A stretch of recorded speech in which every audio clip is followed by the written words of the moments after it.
Bismillahirrahmanirrahim. Assalamualaikum warahmatullahi wabarakatuh. Alhamdulillah wa syukurillah wa nikmatillah wa la haula wa la quwwata illa billah. Amma ba'du. Pada pagi hari ini kita bertemu dengan materi matsama, yaitu tentang keorganisasian kesiswaan. Sebelumnya perkenalkan, nama kami Muhammad Tashil, guru mata pelajaran Al-Quran Hadis dan Ilmu Hadis. Selain itu diberi tugas sebagai Wakasek Kesiswaan yang mengendalikan seluruh kegiatan siswa di Madrasah Aliyah Negeri 2 Banyuwangi tadi. Baik, kita ikuti materi tentang kesiswaan yang ada hubungannya dengan keorganisasian OSIM yang ada di Mandawangi ini tadi. OSIM itu kalau di tempat kita, yaitu di lingkungan Kementerian Agama, mulai dari MIN, MTS, dan MA, Madrasah Aliyah, itu organisasi siswa intranya itu disebut dengan OSIM, yaitu organisasi intra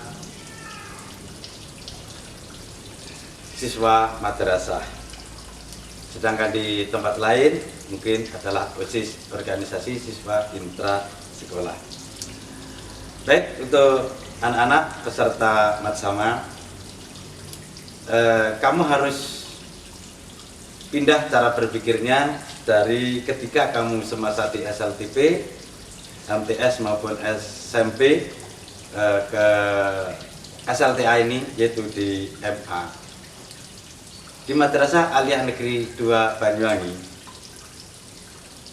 organisasi yang menjembatani antara siswa kepada madrasah, kita sebut OSIM itu tadi, itu merupakan wadah untuk menyalurkan aspirasi, bakat, minat, bahkan sampai pada cita-cita. Kalau Anda tertarik untuk mengikuti organisasi ini, yang paling penting dicatat, yaitu bahwa kamu harus mengutamakan akademik. Meskipun di sisi lain perlu dan penting yang namanya organisasi itu hidup bersama dengan masyarakat yang lebih luas lagi. Memang kita hidup di dalam keluarga, di dalam masyarakat kecil, dan lebih luas lagi kita harus mampu mengikuti berorganisasi sebagai tempat belajarnya itu tadi. Organisasi intra madrasah ini tadi itu adalah merupakan wadah daripada penyampaian aspirasi, bakat, minat, bahkan mungkin cita-cita. Tidak sedikit kakak-kakak kelas kita yang begitu aktif di dalam berorganisasi, ternyata begitu belajar di dunia luar, setelah tamat, setelah menjadi alumni, dia juga berkembang menjadi orang besar. Dia berhasil di tempat pendidikannya, bahkan dia berhasil di tempat bekerjanya. Setiap tahun memang angkatan-angkatan alumni yang ada di Mandawangi tadi tidak sedikit yang sudah berkuliah di tempat-tempat atau di perguruan-perguruan tinggi negeri itu, dia juga menjadi orang penting juga di dalam kampus itu tadi. Karena berkat pengalaman mereka berada di SLTA-nya atau di Madrasah Aliyahnya, utamanya yang berasal dari Mandawangi tadi. Dia tidak kalah dengan bersaing dengan alumni-alumni sekolah lain ketika ketemu di perguruan tinggi tersebut. Kalau Anda ingin mengikuti organisasi-organisasi yang ada di dalam madrasah ini tadi, memang ada anak cabang daripada organisasi intramadrasah ini tadi, seperti PMR, kepramukaan, atau bahkan mungkin ekstra-ekstra yang lain. Tetapi yang paling penting di situ kamu harus mengutamakan akademiknya. Ketika orang tua kita mengantarkan kita datang ke madrasah, itu yang mereka inginkan itu adalah akademiknya. Meskipun tidak kalah penting seperti berorganisasi juga dibutuhkan, tapi utamakanlah akademik itu tadi. Anak-anak sekalian, ketika kita itu berorganisasi di dalam madrasah, misalnya yang ada di Mandawang ini tadi, kakak-kakak kamu kadang tidak kerasan di rumah itu karena begitu asiknya dia belajar di kampus Mandawangi tadi, dilanjutkan dengan aktivitas-aktivitas ekstra dengan berorganisasi yang ada di Mandawangi tadi. Mereka seakan-akan waktunya dipakai untuk belajar, dan belajar. Nah, sekalian, ketika besok kamu sudah resmi masuk di dalam pembelajaran di Mandawangi ini tadi, maka yang perlu kamu catat adalah bagaimana kamu bisa seimbang antara ekstra dengan akademiknya itu tadi. Di dalam keorganisasian yang ada di Mandawangi ini tadi, di OSIM ini tadi, maka tidak jauh berbeda dengan organisasi-organisasi atau cara-cara organisasi di tempat lain. Misalnya di dalam sebuah pengurusan situ juga ada namanya ketua umum, ketua 1, ketua 2, sekretaris 1, sekretaris 2, bendara 1, bendara 2, anggota dan seterusnya, seksi-seksi. Maka kamu nanti berada di mana? Itu yang menyeleksi adalah kemampuan kamu sendiri. Karena ketika OSIM itu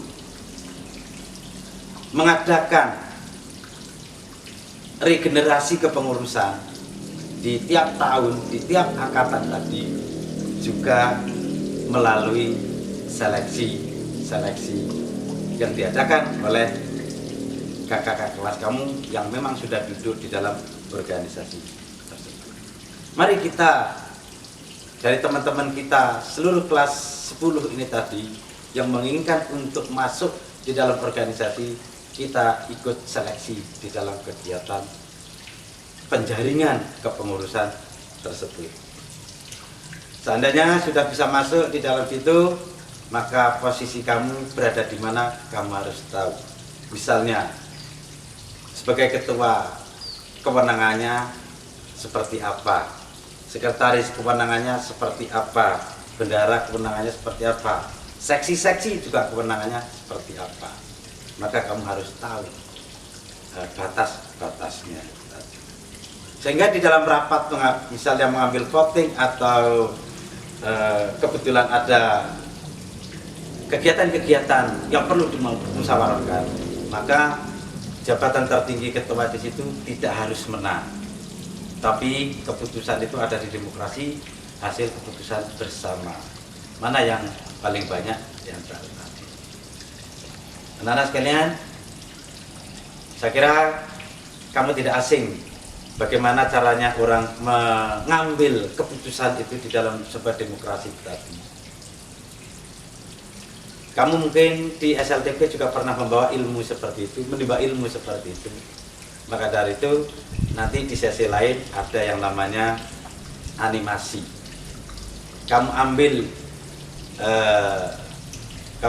2 macam jabatan aja, dan seperti apa atau sejauh mana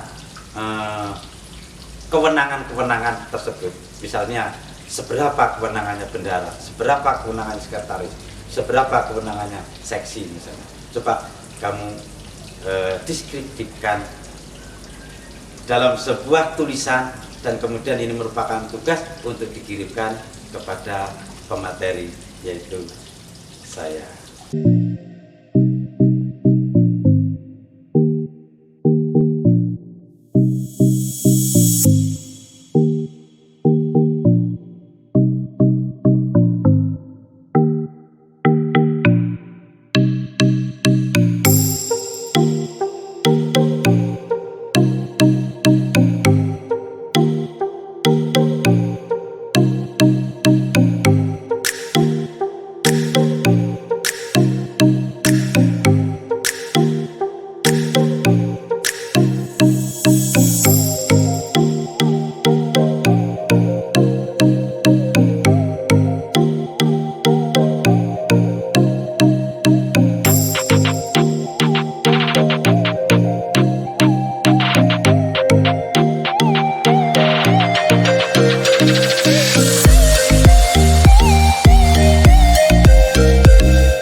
Demikian